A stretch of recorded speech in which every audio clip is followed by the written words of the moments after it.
Stampers, it's Kim Vogel with the Basement Bunch Stampers, here for another terrific Tuesday video.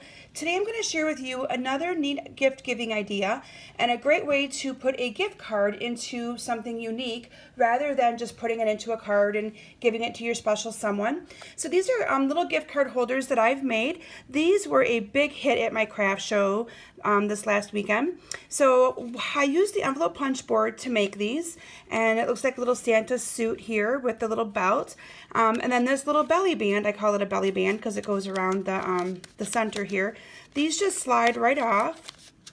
This one's a little bit tight, but these just slide right off, and it opens up to an envelope for you to either put, a gift card in there, lottery tickets, a gift of money, anything special. You could write your to and from right on this envelope, and then you just put this little band back on, and it is a good conversation piece. People will love this when you give it to them. So I'm going to show you how I made this and tell you what the dimensions are. The envelope punch board is phenomenal for making so many things. If you don't have it yet, I strongly encourage you to add it to your collection. I have done a couple other videos where I've used this envelope punch board as well. So let's go ahead and get started. I started off with a piece of real red cardstock that is cut to 5.5 by 5.5, and using the envelope punch board, I am going to, if you haven't used this before, I want to explain it a little bit. So what you do, whatever it is you want to put in the envelope is what's considered your card size. Let me bring this up a little bit so you can see. So this is considered your card size. In this case, I want to do a gift card, but I liked it a little bit bigger than the standard gift card size. So I went with a little bit bigger. But what I did is I cut my cardstock at 5.5 by 5.5. And so when you're using this punch board, your cardstock, your paper size is always square, a square piece of paper, okay? And then it's going to tell you your score line. And my score line for this 5.5 by 5.5 is 2 3/8. And so I'm going to explain that to you right now. But if you were wanting to put a candy bar in this, you'd measure the candy bar. Let's say your candy bar was 3 by 4.5. Your paper size would be 6.5 by 6.5, and your score line would be 2 3/4. So the card size is really whatever it is you're putting inside of the envelope. Doesn't always have to be a card. So I went ahead with the 5.5 by 5.5, and my score line on that says 2 3/8. So I'm going to show you what that means. Up here on the top, you have a ruler. It starts at 1, and I'm going to put my piece of paper in here to 2 3/8, which is right there. So here's the 2 3/8, and then I'm going to punch up here on the top. And then with my little knife that I pulled out of this little slot here on the side, I am going to score right along this little line right here. You can kind of see this little crevice, and I put that flush against this part of my punch board, and I scored, okay?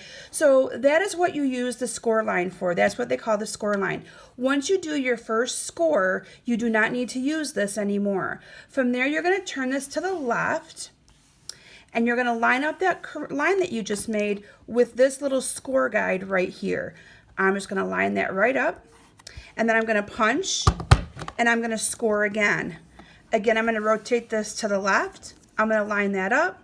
You can kind of see that I'm just repeating the exact same step that I did previously. I'm scoring, lining that up, punching, and scoring. The awesome thing with this envelope punch board is that you can also round the corners of it. So I'm going to pull it down a little bit. So I'm going to put these corners in here, and I'm going to punch, and see how it gave me a nice rounded corner compared to that one. So I'm going to go ahead and do that with all of these. And I feel it gives it a little bit of a more finished look than if you were to just leave them square. But if you like them square, by all means, leave them square. So now we have a piece of paper that looks like this. From here, I'm going to fold in my 2 ends, and then I'm going to add a little bit of adhesive down here on the bottom. And again, I'm using fast fuse. If you don't use fast fuse on this, I suggest you use tear and tape. With any 3D project, regular snail will not work. Now you could also use our liquid Tombow glue. That would probably work just as well. So there's my envelope, and that will fit a gift card, lottery tickets, money, anything like that.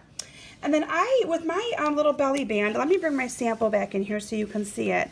I did not do anything fancy. I did not score it any way fancy, but I did cut my piece of paper to 8.5 by 1. This is my basic black.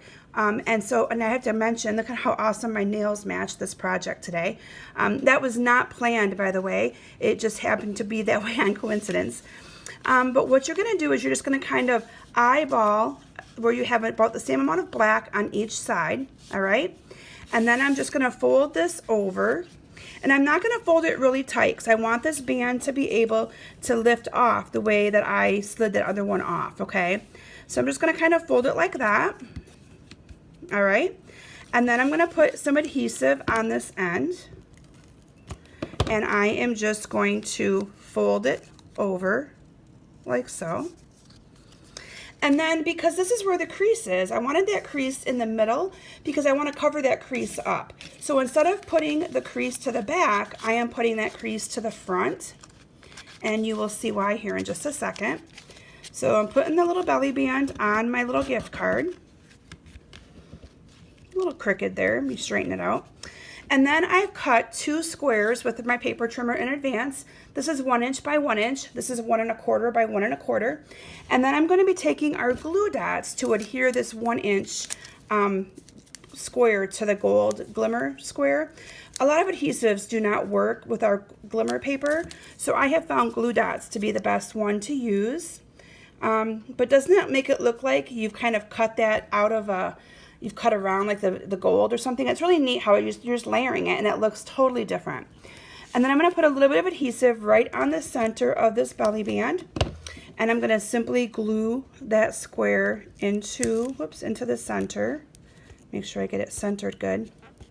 And voila, look how cute and simple that is. So these were really easy to make for a craft show. I did some in gold, I did some in silver. It's a matter of personal preference of whatever you'd like to do. But I sold them for $1, and they were a huge hit, especially with grandmas who want to give their grandchildren gift cards, or parents, or lottery tickets. That was a huge one as well. But I probably sold at least 50 of these just this weekend alone. So anyway, I hope you enjoyed this video. I will be back next week for another neat little gift giving thing for Christmas as we count down the weeks to Christmas. Thanks for stopping today. Make sure you check out my website at kimsbasementbunch.com for all the details on this project and to look at previous Tuesday videos as well. Have a great day and talk to you soon. Bye.